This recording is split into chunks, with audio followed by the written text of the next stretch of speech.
అనుకున్న ఏ బోర్డు కొట్టినా అందరం నేను అనుకున్న స్టార్స్ అని నేను చెప్పిన ఫస్ట్ చేసినప్పుడు అందరు స్టార్స్లో పోవాలి, ప్రతి ఒక్కరు క్వాలిఫై కొట్టాను. మళ్ళీ ఏ బోర్డు మన ఇన్స్టిట్యూట్ నుండి నేను అరుణ్ కన్సిడర్ చేస్తున్నా. అరుణ్ తోటి నాకు 9 ఏ బోర్డ్స్ ఉంటాయి. 9 A boards, 8 B boards, 5 C boards, 2 D boards. మళ్ళీ దాంట్లో అందరు ఫిట్టే ఉన్నారు. ఒక 10 మెంబర్స్కి రీమెడికల్ ఉంటుంది. ఆ రీమెడికల్ కూడా పక్కా క్వాలిఫై రావాలని కోరుకుంటున్నాం. సరే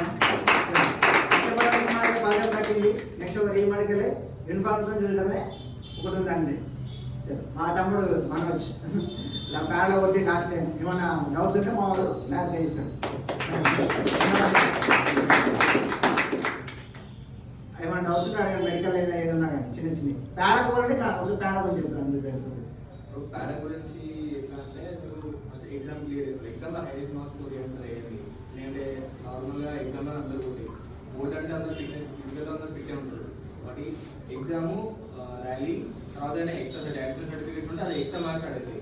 దానికి ఈ మూడింటిలో పక్కన మీరు హై ఉంటే ఖచ్చితంగా ప్యారా వస్తుంది. దేంట్లో రీమెడికల్ ఉండదు, దేంట్లో తక్కువ ఉండదు. అక్కడ చిన్నప్స్ కౌంట్స్ ఉంటాయి వాటికి, అందులో కూడా తక్కువ రావద్దు. ప్రతి ఒక్క కౌంట్ ఉంటుంది. 100కి ఎస్టిమేట్ అవుట్ ఆఫ్ ఉండాలి. దాంట్లో ఎగ్జామ్లో మీరు మ్యాక్సిమం స్కోర్ చేయడానికి ట్రై చేయండి. అంటే ఎగ్జామ్ ఒక ప్లస్ పాయింట్ వస్తుంది.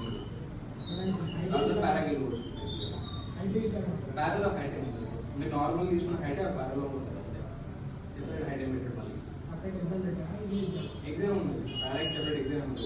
ఫిట్నెస్ పెడతారు. మళ్ళీ 5 కిలోమీటర్స్ అంటే చిన్న చేయాలి. తర్వాత సిటాప్స్ 40-50 తీసుకుంటారు.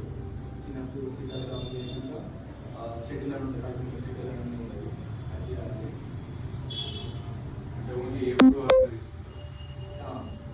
మ్యాక్సిమం మిగిలిన మీకు ఎక్స్ట్రా సపోజ్ బీ బోర్డ్ వచ్చింది అంటే తర్వాత మీకు అడిషనల్ సర్టిఫికేట్స్ ఉంటే ఎక్స్ట్రా మ్యాథ్స్ అడుగుతుంది. మార్క్స్ బట్టి తీసుకుంటారు.